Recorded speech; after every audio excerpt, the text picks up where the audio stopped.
कल्याण पुस्तिका वर्ष 95 संख्या 12। शीर्षक है धर्म का सार। ब्रह्मलीन श्रद्धेय स्वामी श्री राम सुखदास जी महाराज साधकों के प्रति।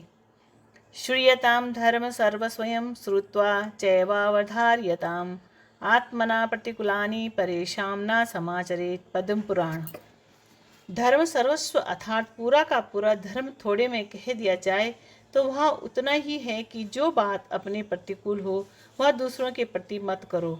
इसमें संपूर्ण शास्त्रों का सार आ जाता है। जैसे आपका यह भाव रहता है कि प्रत्येक आदमी मेरी सहायता करे, मेरी रक्षा करे, मुझ पर विश्वास करे, मेरे अनुकूल बने और दूसरा कोई भी मेरे प्रतिकूल न रहे, मुझे कोई ठगे नहीं, मेरी कोई हानि न करे, मेरा कोई निरादर न करे, तो उसका अर्थ यह हुआ कि मैं दूसरों की सहायता करूं, दूसरे की रक्षा करूं, दूसरे पर विश्वास करूं, दूसरे के अनुकूल बनूं और किसी के प्रति प्रतिकूल न रहूं, किसी को ठगूं नहीं, किसी को कोई हानि न करूं, किसी का निरादर न करूं, आदि आदि।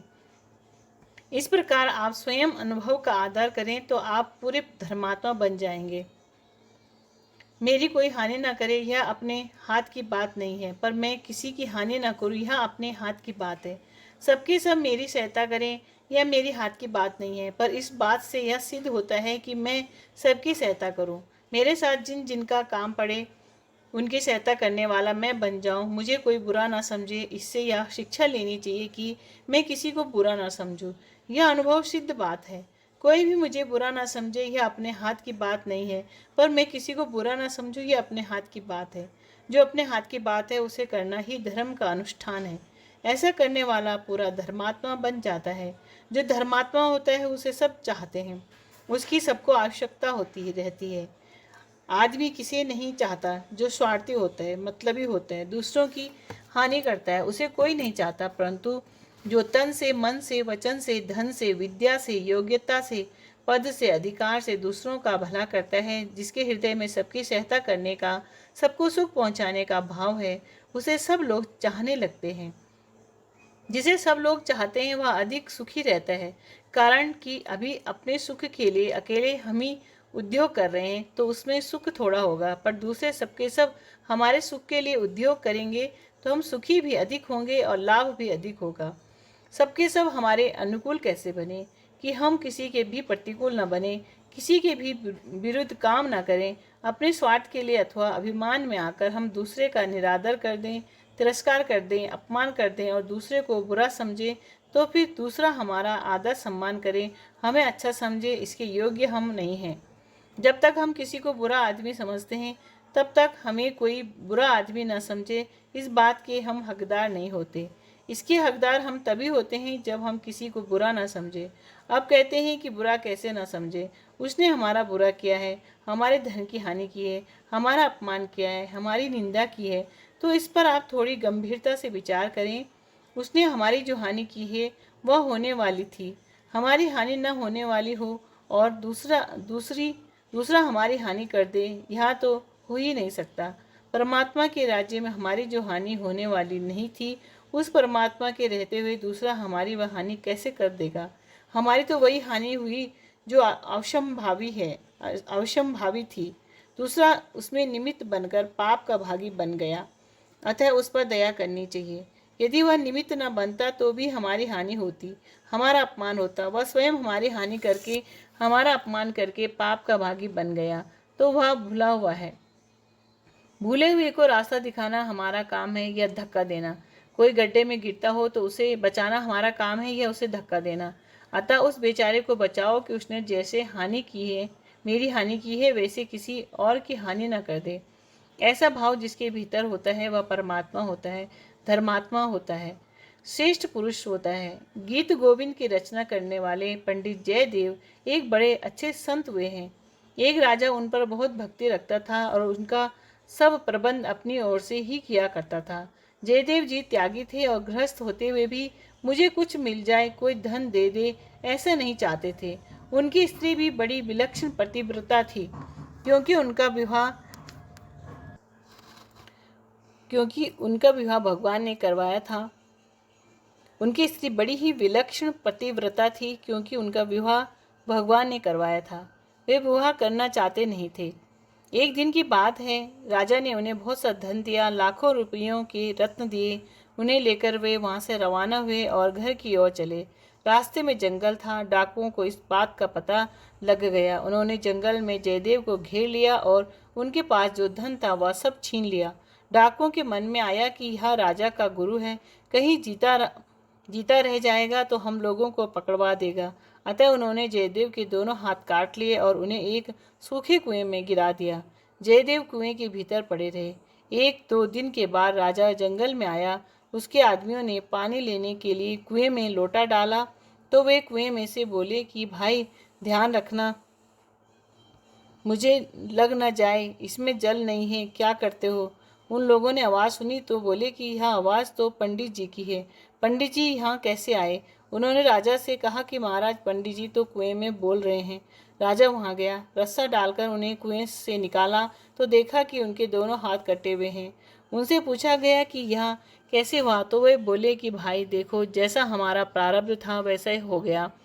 उनसे बहुत कहा गया कि बताओ तो सही, कौन है, कैसा है, परंतु उन्होंने कुछ नहीं बताया। यही कहा कि हमारे कर्मों का फल है। राजा उन्हें अपने घर ले गए, उनकी मरहम पट्टी की, दवा की और खिलाने पिलाने आदि सब तरह से उनकी सेवा की। एक दिन की बात है, जिन्होंने जयदेव के हाथ काटे थे वे चारों डाकू साधु के वेश में कहीं जा रहे थे।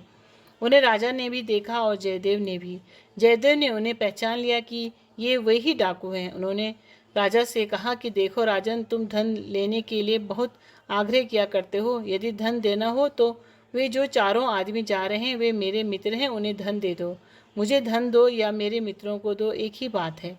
राजा को आश्चर्य हुआ कि पंडित जी ने कभी आयु भर में किसी के प्रति आप दे दो ऐसा नहीं कहा, पर आज उन्होंने कह दिया। राजा ने उन चारों व्यक्तियों को बुलाया।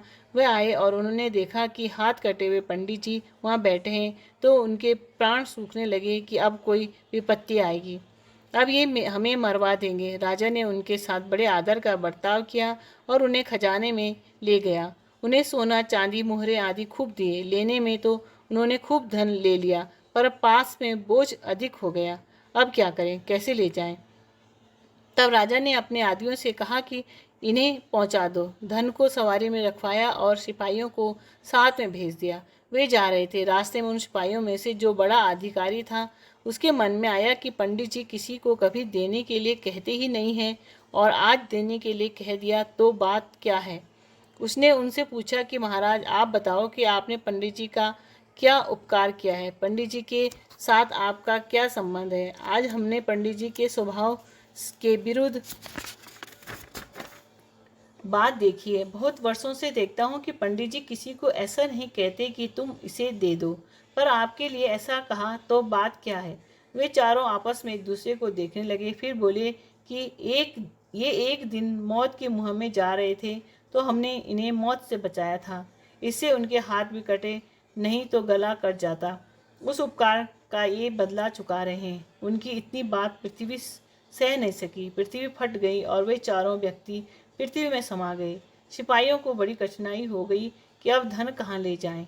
वे तो पृथ्वी में समा गए। जब वे वहां से लौट पड़े और आकर सब बातें बताईं, उनकी बात सुनकर पंडित जी जोर जोर से रोने लगे। रोते रोते आंसू पोंछने लगे तो उनके हाथ पूरे हो गए।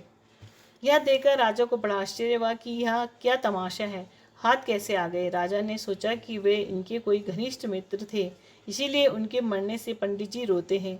उनसे पूछा कि महाराज बताओ तो सही, बात क्या है। हमें तो आप उपदेश देते हैं कि शोक नहीं करना चाहिए, चिंता नहीं करना चाहिए, फिर मित्रों का नाश होने से आप क्यों रोते हैं, शोक क्यों करते हैं। तब वे बोले कि ये जो चार आदमी थे इन्होंने ही मुझसे धन छीन लिया और हाथ काट दिया था। राजा को बड़ा आश्चर्य हुआ और बोला, महाराज, हाथ काटने वालों को आपने मित्र कैसे कहा। जयदेव बोले, राजन देखो, एक जबान से उपदेश देता है और एक क्रिया से उपदेश देता है। क्रिया से उपदेश देने वाला ऊंचा होता है। मैंने जिन हाथों से आपसे धन लिया, रत्न लिए, वे हाथ काट देने चाहिए। यह काम उन्होंने कर दिया और धन भी ले गए। अतः उन्होंने मेरा उपकार किया, मुझ पर कृपा की, जिससे मेरा पाप कट गया। इसीलिए वे मेरे मित्र हुए। रोया मैं इस बात के लिए कि लोग मुझे संत कहते हैं, अच्छा पुरुष कहते हैं, पंडित कहते हैं, धर्मात्मा कहते हैं, किंतु मेरे कारण उन बेचारों के प्राण चले गए। अतः मैंने भगवान से रोकर प्रार्थना की कि हे नाथ, मुझे लोग अच्छा आदमी कहते हैं तो बड़ी भूल करते हैं। मेरे कारण आज 4 आदमी मर गए तो मैं अच्छा कैसे हुआ? मैं बड़ा दुष्ट हूँ। हे नाथ, मेरा अपराध क्षमा करो। अब मैं क्या कर सकता हूँ? राजा को बड़ा आश्चर्य हुआ और बोला, महाराज, आप अपने को अपराधी मानते हैं कि 4 आदमी मेरे कारण मर गए, तो फिर आपके हाथ कैसे आ गए? वे बोले कि भगवान अपने जन के अपराधों को, पापों को, अवगुणों को देखते ही नहीं। उन्होंने कृपा की तो हाथ आ गए। राजा ने कहा, महाराज, उन्होंने आपको इतना दुख दिया तो आपने उन्हें धन क्यों दिलवाया? वे बोले, देखो राजन, उन्हें धन का लोभ था और लोभ होने से वे और किसी के हाथ काटेंगे। अतः विचार किया कि आप धन देना ही चाहते हैं तो उन्हें इतना धन दे दिया जाए कि जिससे बेचारों को कभी किसी निर्दोष की हत्या न करनी पड़े।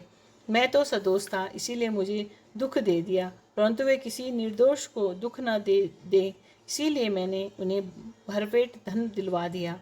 राजा को बड़ा आश्चर्य हुआ। उसने कहा कि आपने मुझे पहले क्यों नहीं बताया? वे बोले कि महाराज, यदि पहले बताता तो आप उन्हें दंड देते। मैं उन्हें दंड नहीं दिलाना चाहता था, मैं तो उनकी सहायता करना चाहता था, क्योंकि उन्होंने मेरे पापों का नाश किया, मुझे क्रियात्मक उपदेश दिया। मैंने तो अपने पापों का फल भोगा, इसीलिए मेरे हाथ कट गए।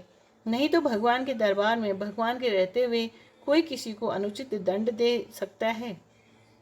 कोई नहीं दे सकता। यहाँ तो उनका उपकार ही है कि मेरे पापों का फल भुगतवा कर मुझे शुद्ध कर दिया।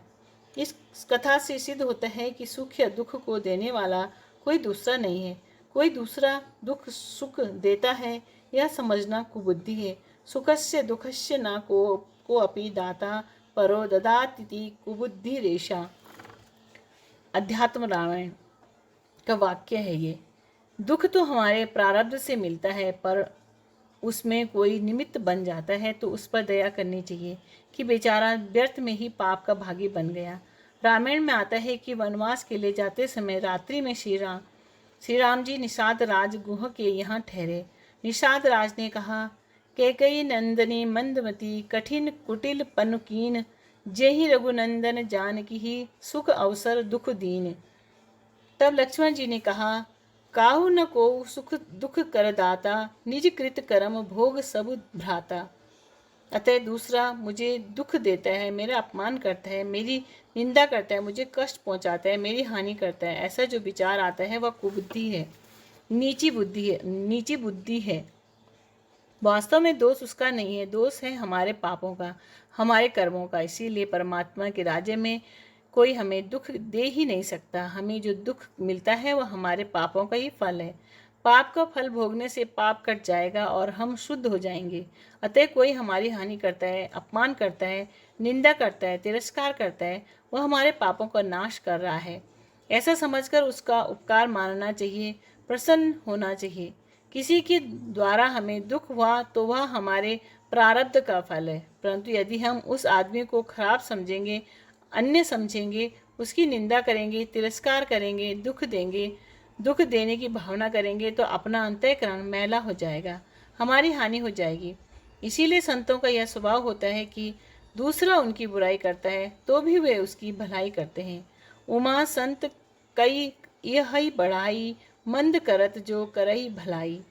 ऐसा संत स्वभाव हमें बनाना चाहिए। अतः कोई दुख देता है तो उसके प्रति सद्भावना रखो, उसे सुख कैसे मिले यह भाव रखो। उसमें दुर्भावना करके मन को मैला कर लेना मनुष्यता नहीं है।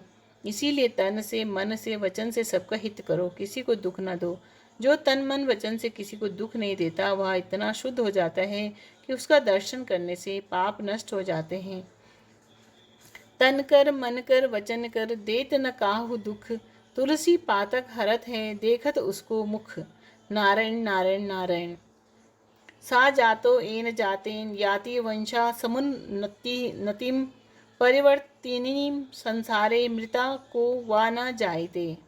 अर्थात संसार में जन्म मरण का चक्र चलता ही रहता है, परंतु जन्म लेना उसी का सफल है जिसके जन्म लेने से वंश की उन्नति हो। भर्तहरि नीति शतक। राधे कृष्ण।